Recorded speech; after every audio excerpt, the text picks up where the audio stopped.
Hello दोस्तों, आप लोग कैसे हैं। तो दोस्तों आज हम लोग बात करेंगे सीटेट एसएसटी का जो पेपर 2 होता है उसमें 6 क्लास को एनसीईआरटी जो चल रहा है हम लोग का सीरीज, उससे हम लोग बात करेंगे। और आज का चैप्टर क्या होगा तो नए प्रश्न और क्या होगा नए विचार। क्या होगा नए विचार। आज चैप्टर कितना है तो ये 6 है, ठीक है ना। तो 5 तक हो गया था और ये 6 अभी चल रहा है, ठीक है। तो चलिए इसे शुरू करते हैं। तो देखिए दोस्तों यहाँ पर क्या है, अनघा निकली सैर पर। इस बच्ची की क्या नाम है तो अनघा नाम है। ये अनघा आज पहली बार अपने विद्यालय के ओर से सैर पर जा रही थी।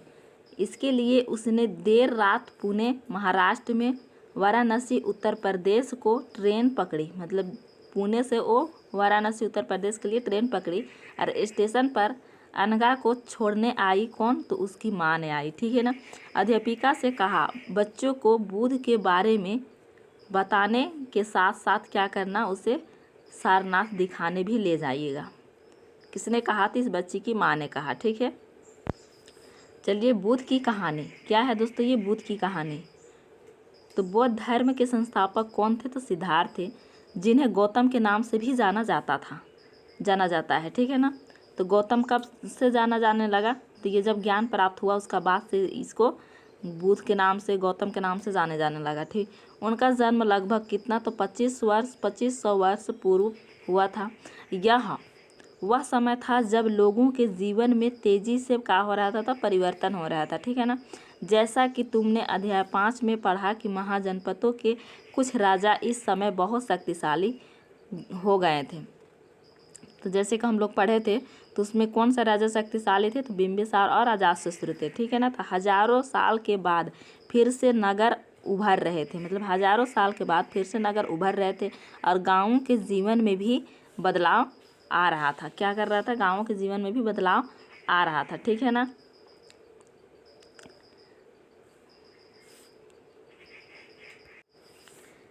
गाँवों के जीवन में क्या था, बदलाव आ रहा था। बहुत से विचारक परिवर्तनों को समझने का प्रयास कर रहे थे और जीवन के सच्चे अर्थ को भी जानना चाहते थे। बुद्ध क्षत्रिय थे तथा शाक्य नामक एक छोटे से गण से संबंधित थे। युवावस्था में ही ज्ञान की खोज में उन्हें घर के सुखों को छोड़ दिया, मतलब घर के जो सुख था उसे छोड़ दिया और अनेक वर्षों तक भ्रमण करते रहे तथा अन्य विचारकों से मिलकर चर्चा करते रहे। अंत में क्या हुआ, ज्ञान प्राप्ति के लिए उन्हें स्वयं ही रास्ता ढूंढने का निश्चय लिया और इसके लिए उन्होंने बोध गया चुना। किस जगह को चुना तो बोध गया चुना, जहाँ पर वर्तमान में भी बिहार है, ठीक है ना। में एक पीपल के नीचे कई दिनों तक तपस्या की, ठीक है ना। कई दिनों तक क्या की थी, तपस्या की। उन्हें ज्ञान प्राप्त हुआ। क्या हुआ, उन्हें ज्ञान प्राप्त हुआ। इसके बाद से वे बुद्ध के रूप पे जाने लगे। क्या करने लगे, बुद्ध के रूप पे जाने लगे। पहले वो सिद्धार्थ के नाम पर जानते थे, उसका बचपन का नाम क्या था तो सिद्धार्थ था, ठीक है ना। ये बुद्ध के नाम पर जानने लगे, ठीक है। वे वाराणसी के निकट स्थित सारनाथ गया, जहां उन्होंने पहली बार उपदेश दिया। कहाँ पहली बार उपदेश दिया, कहाँ पर तो सारनाथ में दिया। और कुशीनगर में क्या हो गया दोस्तों तो कुशीनगर में उसका मृत्यु हो गया। और पहले का शेष जीवन उन्होंने पैदल ही एक स्थान से दूसरे स्थान को यात्रा करने और लोगों को शिक्षा देने में व्यतीत किया। नेक्स्ट है, बुद्ध ने शिक्षा दी। क्या कि बुद्ध ने शिक्षा दी, यह जीवन कष्टों और दुखों से भरा हुआ है और ऐसा हमारी इच्छा और लालसाओं जो हमेशा पूरी नहीं हो सकती। इसका कहना है कि हमारे जीवन लालसाओं और हमारे जीवन दुख से भरा हुआ है, कष्टों से भरा हुआ है। मतलब जैसे कि हम लोग को जो भी चीज़ मिलता है वो हम लोग को मन नहीं भरता है उसको, और हम लोग चाहते हैं कि ये चीज़ होना चाहिए, ये चीज़ होना चाहिए, और ये होते रहता है। इसी चीज़ को बुद्ध ने कहा है कि जीवन कष्टों और दुखों से भरा है, ऐसा हमारी इच्छा और लालसाओं की वजह से होता है। कारण होता है कि कभी कभी हम जो चाहते हैं वह प्राप्त कर लेने के बाद भी संतुष्ट नहीं होते। क्या होते हैं, संतुष्ट नहीं होते हैं एवं और अधिक वस्तुओं को पाने की इच्छा करने लगते हैं, मतलब अधिक वस्तुओं को पाने की इच्छा करने लगते हैं। तो बुद्ध ने इस लिप्सा को तन्हा या तृष्णा कहा है। क्या कहा है? तो तन्हा या तृष्णा कहा है। इसी चीज़ को क्या कहा है? तो तन्हा या तृष्णा कहा है। ठीक है ना। तो ये क्वेश्चन बहुत बार बन चुका है, तो इसको आप लोग ध्यान रखिएगा। ठीक है ना। फिर बुद्ध ने शिक्षा दी कि आत्म समय अपनाकर हम ऐसी लालसा से मुक्त पा सकते हैं। क्या कर सकते हैं? मुक्त पा सकते हैं। उन्होंने लोगों को दयालु होने तथा मनुष्यों के साथ साथ जानवरों के जीवन का भी आदर करने की शिक्षा दी। मतलब मनुष्य के साथ साथ जानवरों को भी जीवन का आदर करने की सम्मान किया। ठीक है ना। उसका बाद बोल रहा है कि आप मानते थे कि हमारे कर्मों के परिणाम चाहे वे अच्छे हो या बुरे हमारे वर्तमान जीवन के साथ साथ बाद के जीवन को भी प्रभावित करते हैं। मतलब अभी जो हो रहा है उसके बाद में भी करते हैं। अब यहाँ पर थोड़ा सा देख लीजिए। सारनाथ स्तूप, इस इमारत को स्तूप के नाम से जाना जाता है। यहीं पर बुद्ध ने अपना सर्वप्रथम उपदेश दिया था। इसी घटना की स्मृति में यहाँ स्तूप का निर्माण किया गया।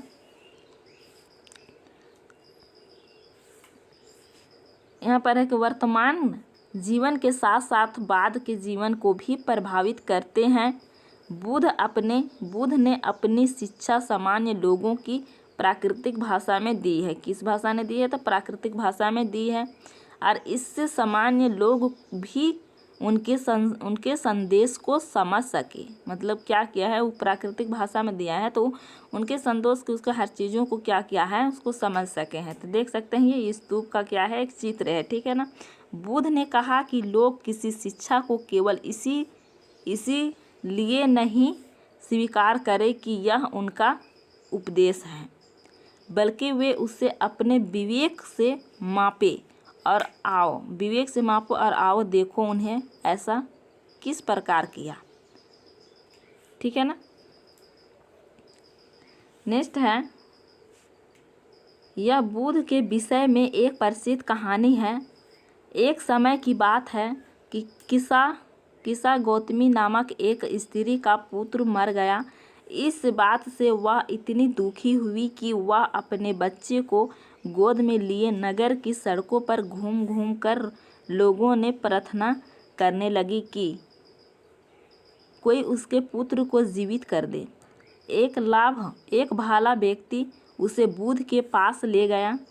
किसके पास ले गया? तो बुद्ध के पास ले गया। बुद्ध ने कहा कि मुझे एक मुट्ठी सरसों के बीज ला कर दो। क्या बोले? एक मुट्ठी सरसों का बीज ला कर के दो, मैं तुम्हारे पुत्र को जीवित कर दूंगा। क्या कहा? मैं तुम्हारे पुत्र को जीवित कर दूंगा। और किसा गौतमी बहुत प्रसन्न हुए। क्या हुए? किसा गौतमी बहुत प्रसन्न हुए। पर जैसे ही वह बीज लाने के लिए जाने लगी तभी बुद्ध ने उसे रोका और कहा कि ये बीज एक ऐसे घर में मांग कर लाओ जहाँ किसी की मृत्यु ना हुई हो। मतलब बोला कि तुम जा कर के मांग करके लाओ, पर वहाँ इस घर में किसी का भी मृत्यु नहीं हुआ होगा। उस घर से सरसों जाल एक मुट्ठी लेकर के आना। फिर किसा गौतमी एक दरवाजे से दूसरे दरवाजे गई, लेकिन वह जहाँ भी गई उसने पाया कि हर घर में किसी न किसी पिता माता बहन भाई पति पत्नी बच्चे बच्चा बच्ची दादा या दादी की मृत्यु हो गई थी।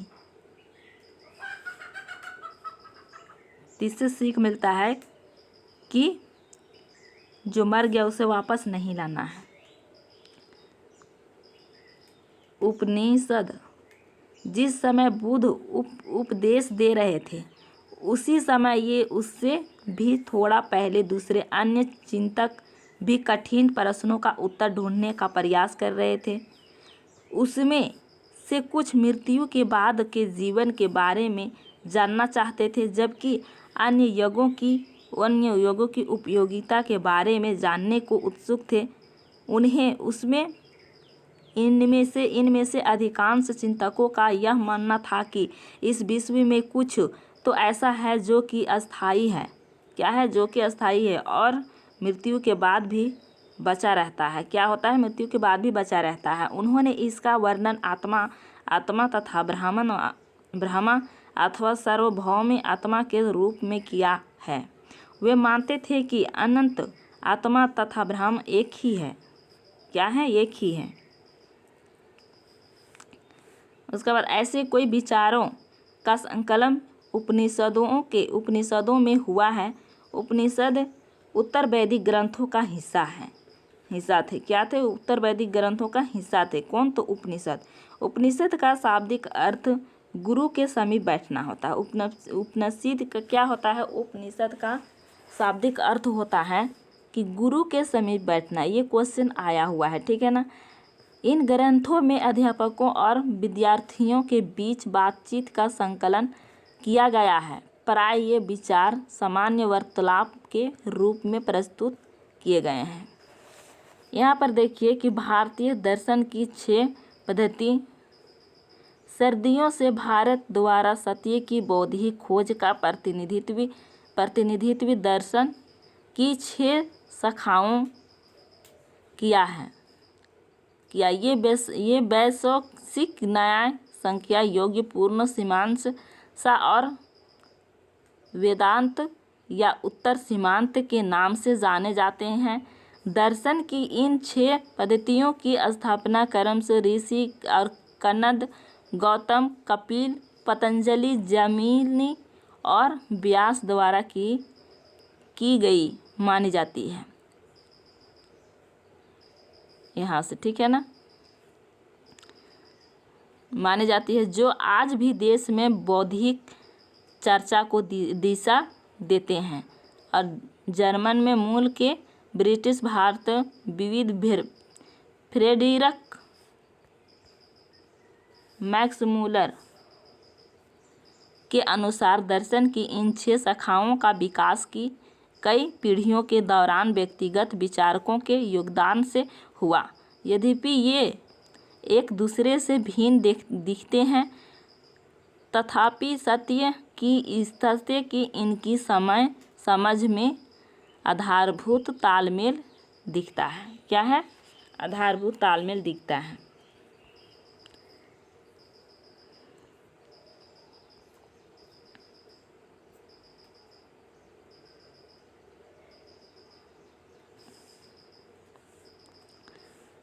बुद्धिमान भिखारी। क्या है ये बुद्धिमान भिखारी। यह वार्तालाप छांदोग्य उपनिषद नामक प्रसिद्ध उपनिषद की एक कहानी पर आधारित है। और शौनक वे अभिप्राणिति नामक 2 ऋषि सार्वभौम आत्मा की उपासना करते थे। एक बार ज्योति ही वे भोजन करने के लिए बैठे, एक भिखारी आया और भोजन मांगने लगा। क्या करने लगा? तो भोजन मांगने लगा। और शौनक ने कहा, हम तुम्हें कुछ नहीं दे सकते। भिखारी ने पूछा, विद्वजन, आप किसकी उपासना करते हैं? अभिप्रातिरिन ने उत्तर दिया कि सार्वभौम आत्मा की। ओह, इसका मतलब आप यह जानते हैं कि यह सार्वभौमिक आत्मा संपूर्ण विश्व के विद्यमान है? ऋषियों ने कहा, हाँ, हम यह जानते हैं। भिखारी ने फिर पूछा, अगर यह सार्वभौमिक आत्मा संपूर्ण विश्व में विद्यमान है तो यह मेरे अंदर भी विद्यमान है। मैं कौन हूँ? मैं इस विश्व का एक भाग ही तो हूँ। तुम सत्य बोलते हो, युवा ब्राह्मण। इसीलिए ये ऋषियों, मुझे भोजन ना देकर आप उस सार्वभौमिक आत्मा को भोजन देने से मना कर रहे हैं। भिखारी की बात की सच्चाई जानकर ऋषियों ने उसे भोजन दे दिया। क्या क्या? उसे भोजन दे दिया।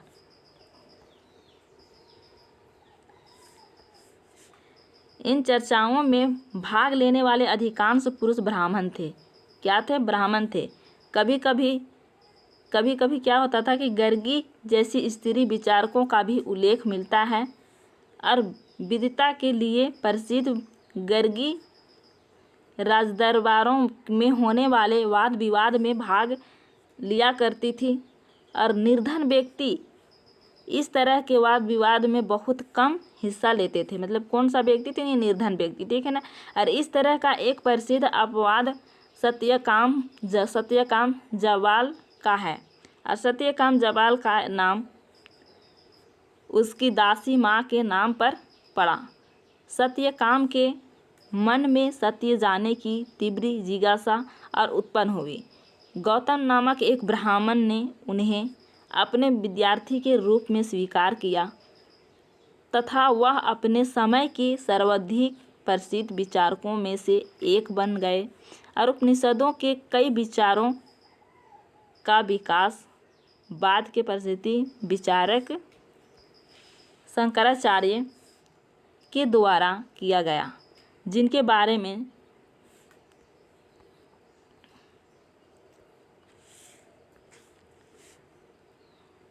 इस युग में कुछ अन्य विद्वान भी खोज रहे थे। उन्हीं प्रसिद्ध विद्वानों में परिणत संस्कृत भाषा और व्याकरण की रचना की और उन्होंने स्वरों तथा व्यंजनों को एक विशेष क्रम में रखकर उनके आधार पर सूत्रों की रचना की। सूत्र बीजगणित के सूत्रों से काफ़ी मिलते जुलते हैं। इसका प्रयोग कर उन्होंने संस्कृत भाषा के प्रयोग के नियम लघु सूत्रों में लगभग कितना तो 3000 साल के रूप में किया, ठीक है ना। तो अब फिर ये बौद्ध धर्म खत्म होता है।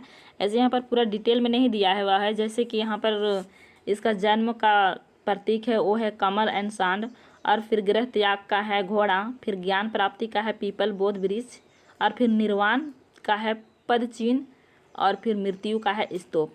तो ये सब के बारे में हम लोग अगले चैप्टर में पढ़ेंगे या अगले अध्याय में पढ़ेंगे इसके बारे में पूरा डिटेल में। जैसे कि ये 7 साल के बाद इसके माँ मर जाती है।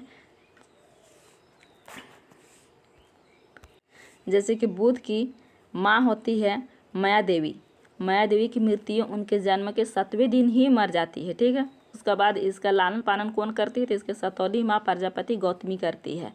और इसका क्या बचपन का नाम सिद्धार्थ होता है।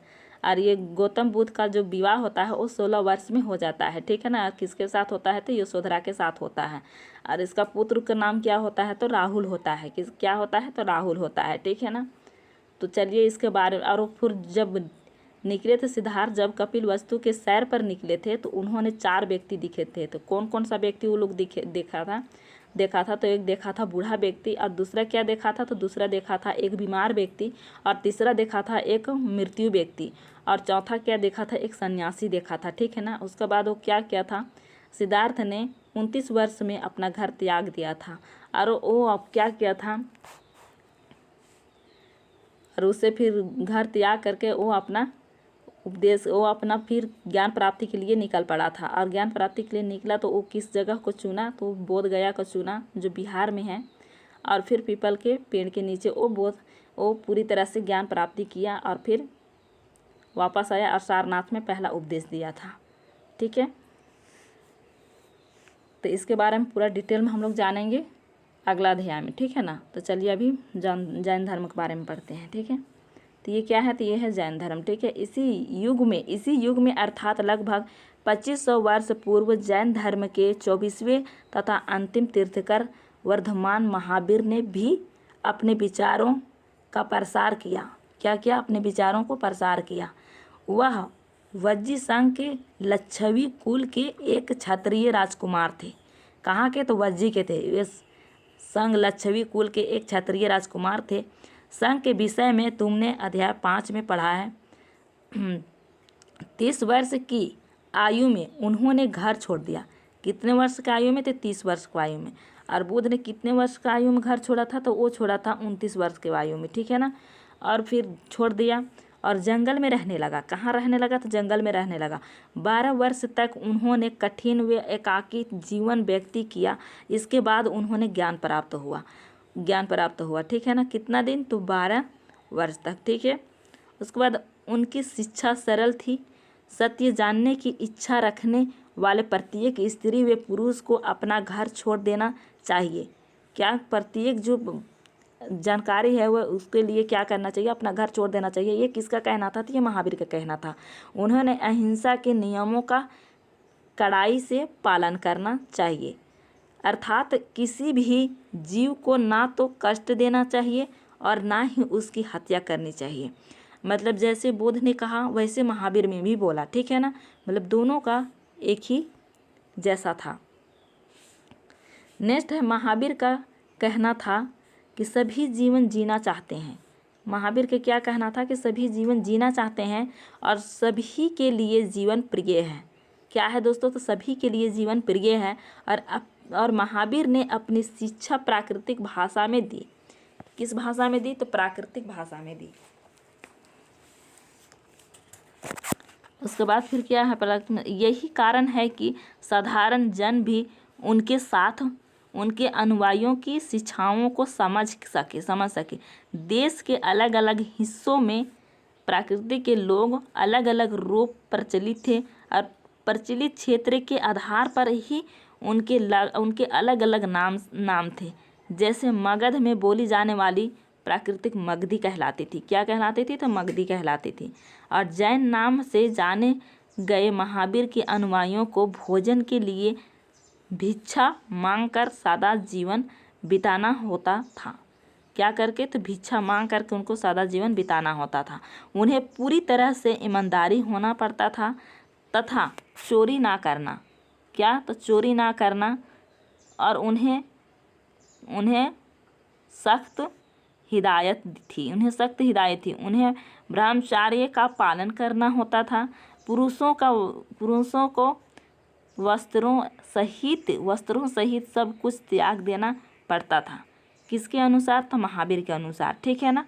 ये वस्त्रों को भी त्याग देना होता था, ठीक है। अब नेक्स्ट देखते हैं। नेक्स्ट क्या है दोस्तों? तो नेक्स्ट है कि अधिकांश व्यक्तियों के लिए ऐसे कपड़े नियमों का पालन करना बहुत कठिन था। मतलब ऐसे व्यक्तियों के लिए नियमों को पालन करना बहुत कठिन था। फिर भी हजारों व्यक्तियों ने इस नई जीवन शैली की जानने और सीखने के लिए अपने घरों को छोड़ दिया। मतलब इस नई जीवन शैलियों को जानने के लिए क्या किया? अपने घरों को छोड़ दिया और अपने घर पर ही रहे और भिक्षुओं बनने लोगों को भोजन प्रदान कर उनकी सहायता करते रहे। और मुख्यतः व्यापारियों ने जैन धर्म का समर्थन किया। किसका? तो जैन धर्म का। किसने किया था?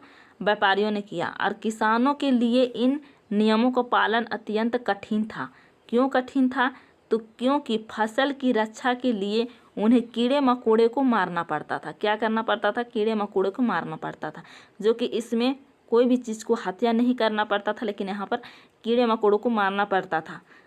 बाद की सदियों में जैन धर्म उत्तर भारत के कई हिस्सा के साथ साथ गुजरात, तमिलनाडु और कर्नाटक में भी फैल गया। और महावीर तथा उनके अनुयायियों की शिक्षाएं कई शताब्दियों तक मौखिक रूप में ही रही।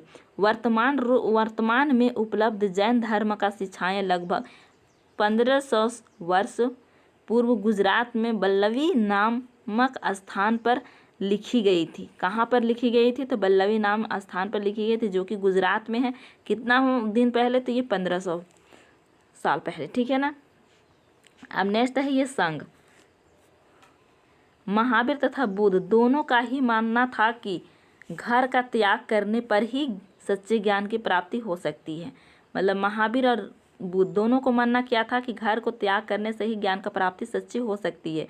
ऐसे लोगों के लिए उन्होंने संघ नामक संगठन बनाया, जहाँ घर का त्याग करने वाले लोग एक साथ रह सके। क्या कर सके? घर में जो त्याग करते थे वो लोग क्या कर सके? एक साथ रह सके। संघ में रहने वाले बौद्ध भिक्षुओं के लिए बनाए गए नियम को क्या कहा गया? तो विनय पिटक नामक स्थान ग्रंथ में मिलते हैं।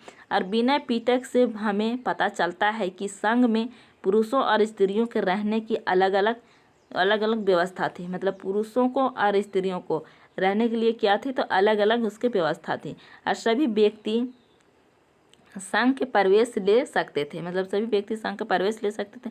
हालांकि संघ में प्रवेश के लिए बच्चों को अपने माता पिता से दासों को अपने स्वामी से और राजा के यहाँ काम करने वाले लोगों को राजा से तथा करदारों को अपने देनदारों से अनुमति लेनी होती थी।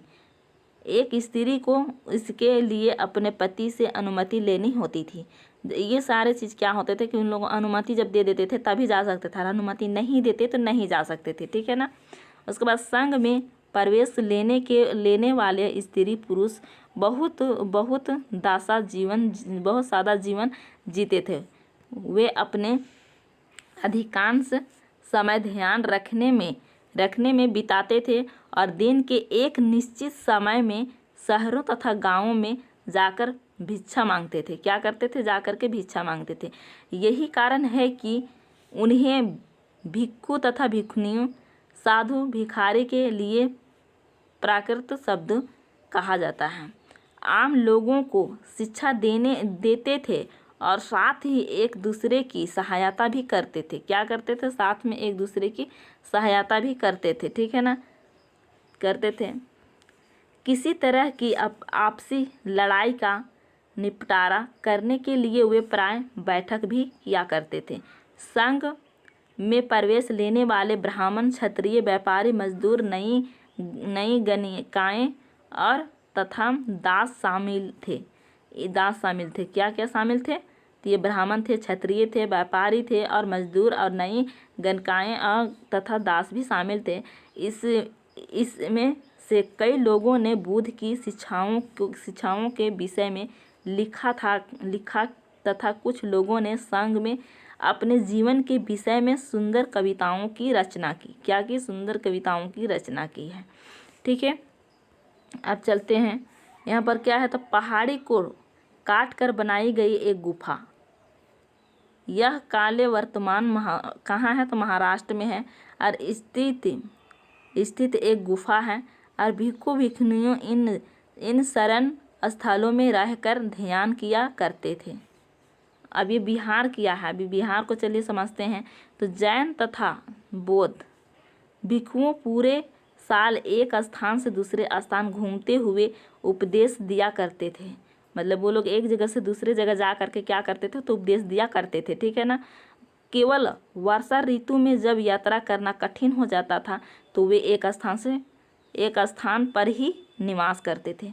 मतलब जब वर्षा ऋतु आ जाता था तो वहाँ पर कठिन हो जाता था चलने में, तो क्या करते थे? एक ही स्थान पर वो रह करके निवास करते थे। ऐसे समय वे अपने अनुयायियों द्वारा उद्यानों में बनवाए गए अस्थायी निवासों में अथवा पहाड़ी क्षेत्रों की प्राकृतिक गुफाओं में रहते थे। क्या करते थे? प्राकृतिक में एक पहाड़ी गुफाओं में रहते थे, जैसे कि यहाँ चित्र में दिखाया गया है, ठीक है ना।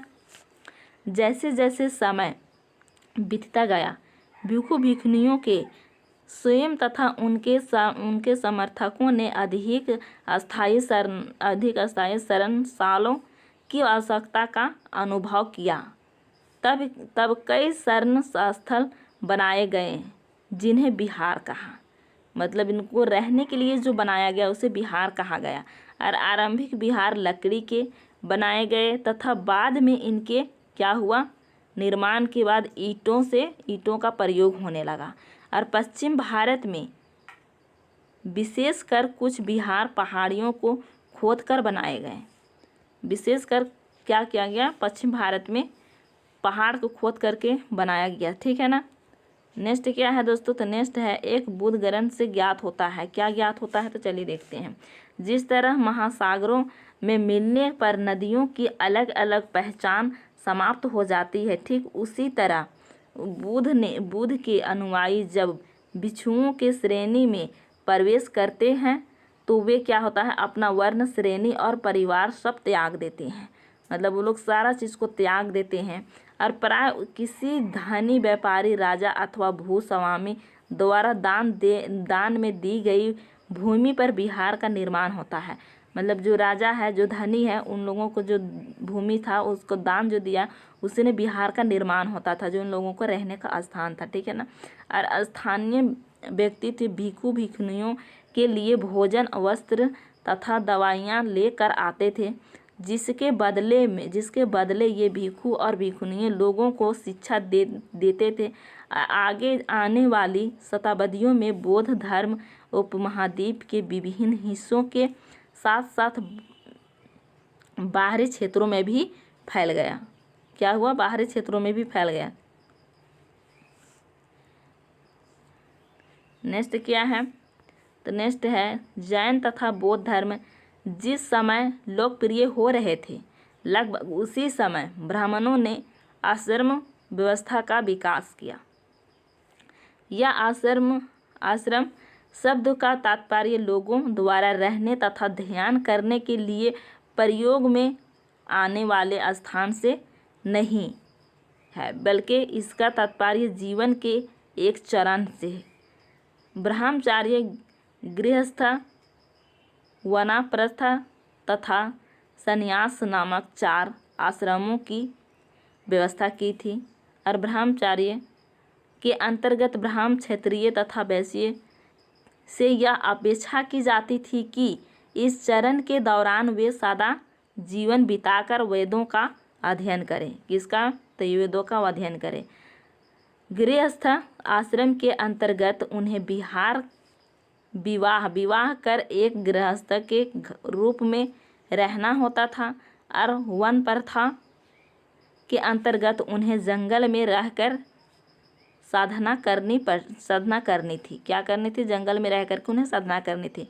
अतः उन्हें सब कुछ त्याग कर सन्यासी बन जाना था। मतलब सब कुछ उन्हें त्याग कर सन्यासी बन जाना था। और आश्रम व्यवस्था ने लोगों को अपने जीवन का कुछ हिस्सा ध्यान में लगाने पर बल दिया। ध्यान में लगाने पर बल दिया। ठीक है ना। नेक्स्ट है स्त्रियों को वेद पढ़ने की अनुमति नहीं थी। क्या थी? स्त्रियों को वेद पढ़ने की अनुमति नहीं थी। अपने पतियों द्वारा पालन किए जाने वाले आश्रमों का ही अनुसरण करना होता था। ठीक है ना। नेक्स्ट है जरथुस्त्र एक ईरानी पैगाम थे। उनकी शिक्षाओं का संकलन जैन अवशेषता और नामक ग्रंथ में मिलता है। जैन अवशेषता की भाषा तथा इनमें वर्णित रीति रिवाज वेदों की भाषा और रीति रिवाजों से काफ़ी मिलते जुलते हैं। और फिर यह जरथुस्त्र की मूल शिक्षा का सूत्र है सदीय विचार, सदीय वचन तथा सदीय कार्य। क्या क्या? तो सदीय विचार, सदीय वचन और सदीय कार्य है। ईश्वर बल, सत्य प्रधानता एवं सदीय विचार प्रदान कीजिए जिनके जरिए हम शांति बना सकें। 1000 से अधिक वर्षों तक जरथुस्त्रवाद ईरान का एक प्रमुख धर्म रहा। बाद में कुछ जरथुस्त्रवादी ईरान से आकर गुजरात और महाराष्ट्र के तटीय नगरों में बस गए। वे लोग ही आज के पारसियों के पूर्वज हैं। वही लोग क्या है? आज के पारसियों का पूर्वज है। तो चलिए दोस्तों, फिर मिलते हैं नेक्स्ट वीडियो में। ऐसी वीडियो पाने के लिए चैनल को सब्सक्राइब कर लीजिए। नेक्स्ट वीडियो में मिलते हैं, तब तक के लिए टेक केयर एंड बाय।